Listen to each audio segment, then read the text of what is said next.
আজকে কিন্তু একাদশীর মধ্যে একটু গোপন ভাব আছে, হ্যাঁ, ওই জন্য একাদশীটা সবাই একটু দুশ্চিন্তাতে ছিল। আজ না কাল, আজ না কাল, আজ না কাল। আজকে একাদশী হচ্ছে শ্রী উৎপন্না একাদশী ব্রত, রাত্রি 3:56 পর্যন্ত আছে। আজকেই ব্রত করতে হবে, কিন্তু এই ব্রতটা কালকে 6:02 পর্যন্ত কিন্তু আছে। দ্বাদশী শেষ রাত্রি 6:02, মানে তারপরে ধরবে শেষ রাত্রি, মানে সকাল 6টাতে দ্বাদশী ধরে যাবে। আজকে যারা ভুলে গেছে একাদশী করনি, কালকে তাদের একাদশী করলে একাদশী ব্রত পালন হয়ে যায়। একাদশী আগের দিন করা যায় না, কিন্তু কোনো কারণে ভবিষ্যতে যদি ভুল হয়ে যায় তাহলে সেটা পরের দিনও পালন করা যায়। আর আজকে যারা যারা একাদশী ব্রত আছো, কালকে কিন্তু তাদের পালনের একটু ব্যাঘাত আছে। কালকে পারণ আছে সকাল 10:28 পরে। সকাল যেমন এতদিন পারণ আমরা করছিলাম কি, যে সকাল 6টা থেকে ওইদিকে যে টাইম থাকবে ওই টাইমের মধ্যে করতে হয়। সকাল 6টা থেকে পারণ শুরু হয়ে যায়, মানে ওটা পরের প্রহর পড়ে যায় যে শত পরের দিন, ওই জন্য সকাল 6টা থেকে যা টাইম থাকবে ওই টাইমের মধ্যে পালন করতে হয়। কিন্তু কালকের পালনটা একটু ব্যতিক্রম আছে। কালকে 10:28 গতে, মানে 28-এর পরে, তারপরে কিন্তু ঠাকুরকে আমরা যারা শুকনা ভোগ দিই তারা কিন্তু চিড়া বা চাল এই সমস্ত আলাদা টাইপের ভোগ আমরা দিব। এই 10:28-এর পর কেউ যদি ভোরবেলা কোনো ভোগ দিয়ে থাকো, তাহলে সেই ভোগটা তোমার মনে করো যে শুকনা ফল টল দিয়ে দিবা 6টার মধ্যে। তারপরে 10টার পর অন্ন দিয়ে ভোগ দিবা। সেই অন্ন তোমার মনে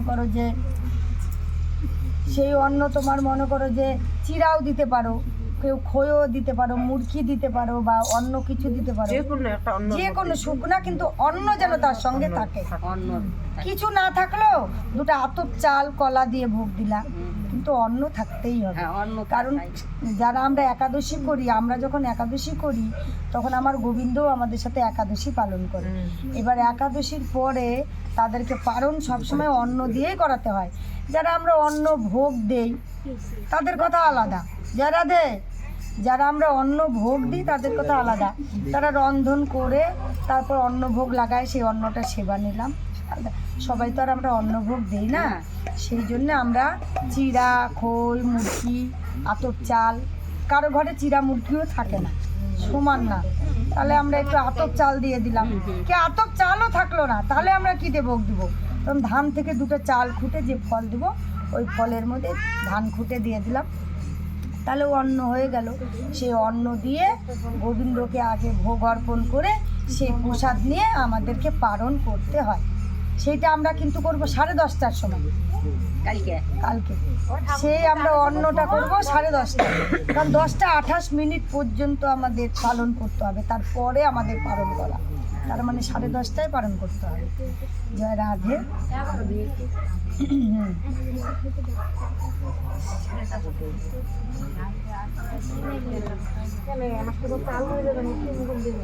সকালে ভোগ দিলেও আবার সকালে ভোগ দিলে তো ভোগ খাইতে পারছি না, ওটা খাওয়া যাবে না তো। আবার অন্ন না দেওয়া সত্ত্বেও না, ফলটা নেওয়া যাবে ভোগ দিয়ে, কিন্তু অন্ন নেওয়া যাবে না। অন্ন নিলে তো ওটা হয়ে গেল পারণ। আজকে হচ্ছে উৎপন্না একাদশী ব্রত। অর্জুন বলিলেন, হে দেব,